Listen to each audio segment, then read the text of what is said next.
আসসালামু আলাইকুম। আমরা এই বাসযোগ্য পৃথিবীকে বিভিন্ন মানুষের স্বার্থের কারণে আজকে বসবাসের অনুপযোগী করে গড়ে তুলেছি।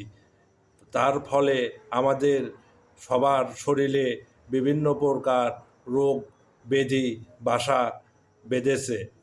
এমন কোনো পরিবার নেই বা ছোট বাচ্চার থেকে বৃদ্ধ পর্যন্ত সবাই কোনো না কোনো অসুখে আজকে আমরা জর্জরিত।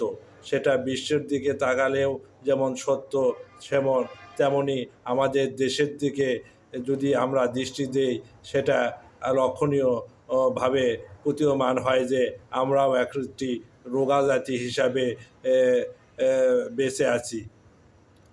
তে এই যে এত অসুখ বিসুখ, রোগ বালাই, এগুলার কারণ কি?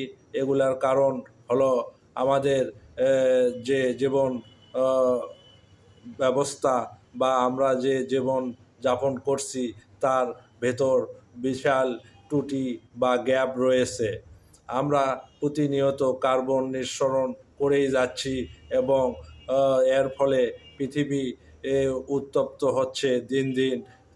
তার তাপমাত্রা বৃদ্ধি পাচ্ছে, ফলে পৃথিবীর পরিবেশের ভারসাম্য নষ্ট হয়ে যাচ্ছে। এর ফলে আমরা পৃথিবীতে সুস্থ সবলভাবে বসবাস করতে পারতেছি না।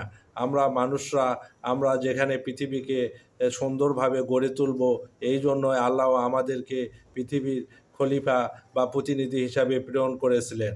কিন্তু আমরা সেটা ভঙ্গ করে আমরা নিজেদের স্বার্থে আমরা আজকে যে ক্ষতি সাধনগুলা করছি, তার অন্যতম প্রধান ক্ষতি হলো কার্বন নিঃসরণ। বিভিন্ন কলকারখানা থেকে যে কার্বন নিঃসরণ হয় সেটা মানুষের শরীরের জন্য অত্যন্ত ক্ষতিকর। তারপরে আসে বিভিন্ন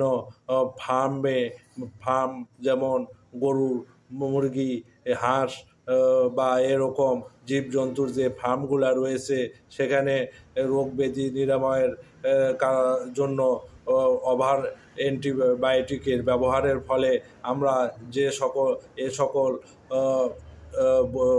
জীবজন্তু বা পশু পাখির মাংস খাচ্ছি। তার ফলে এই অ্যান্টিবায়োটিক আমাদের শরীরে এসে আমাদের রোগ প্রতিরোধ ক্ষমতাকে ধ্বংস করে দিচ্ছে বা রেজিস্ট্যান্স করে দিচ্ছে। তার ফলে আমরা অসুখের মধ্যে পড়ছি। আর অসুখে পড়ার মূল কারণ হইল আল্লাহর হুকুম আমরা প্রতি মুহূর্তে অমান্য করছি। প্রতি পদক্ষেপে আমরা আল্লাহর হুকুম অমান্য করেই চলেছি। এই জন্য আমাদের অসুখ বিসুখ দিন দিন বৃদ্ধি পাচ্ছে। আমরা বিভিন্ন প্রকার নিষিদ্ধ বস্তু আমরা ভক্ষণ করে থাকি, যার কারণে আমাদের রোগবালাই হচ্ছে।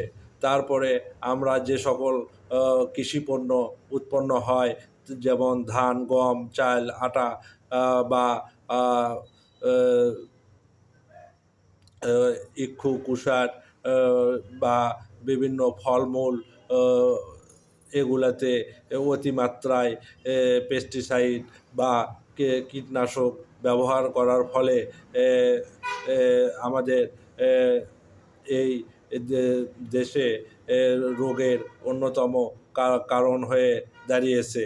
রোগবালাই এই ফসলের মধ্যে অতিরিক্ত কীটনাশক ব্যবহার করার ফলে আমাদের স্বাস্থ্য আজকে ঝুঁকির মুখে পড়েছে।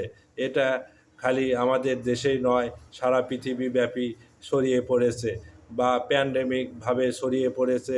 প্যান্ডেমিক মানে পৃথিবীব্যাপী ছড়িয়ে পড়া, এবং এপিডেমিকভাবে ছড়িয়ে পড়েছে মানে মহাদেশব্যাপী ছড়িয়ে পড়েছে। এই ছড়িয়ে পড়া রোধ করার কোনো উপায় আমরা তো দেখতে পাচ্ছি না, কারণ বিভিন্ন বহুজাতিক কোম্পানি এর সাথে জড়িত। তারা তাদের প্রফিট বৃদ্ধি করার প্রক্রিয়ার এই অংশ হিসাবে ওভারডোজ কীটনাশক ব্যবহার করাচ্ছে বিভিন্ন ফসলাদিতে, এবং ওভারডোজ অ্যান্টিবায়োটিক ব্যবহার করাচ্ছে বিভিন্ন জীবজন্তু বা পশুপালনের ক্ষেত্রে বা পাখি পালনের ক্ষেত্রে এ এগুলা করা হচ্ছে। তারপরে মাছ উৎপাদনে অ্যান্টিবায়োটিকের ব্যবহার দিন দিন বৃদ্ধি পাচ্ছে। তাহলে এই অ্যান্টিবায়োটিক আসলে অ্যাবজর্ব করে আমাদের শরীরের মধ্যে জমা হচ্ছে এবং শরীর সেগুলাকে শরীর গ্রহণ করছে না, ফলে আমাদের বিভিন্ন রোগবালাই হয়ে থাকে। তার প্রথম লক্ষণ দেখা যায় যে অ্যালার্জি, মানে চুলকানি বা এ জাতীয় ও কিছু দেখা দেয়, যার ফলে আমরা অসুস্থ হয়ে পড়ি, হাঁচি কাশি বেশি আসে, তারপরে শরীর অসুস্থ হয়, প্রেশার হয়, ডায়াবেটিস হয়, এবারে তারপরে ক্যান্সার, এরকম আরও অনেক রোগ বালাই, নাম জানা অজানা অনেক রোগ আসতেই আছে আমাদের পৃথিবীতে। কিছুদিন আগে প্যান্ডেমিকভাবে করোনা ভাইরাস সারা পৃথিবীব্যাপী ছড়িয়ে পড়েছিল। এর মাধ্যমে আমাদের বিশাল ক্ষতি সাধন হয়েছে পৃথিবীর এবং আমাদের বাংলাদেশের। তাই আল্লাহর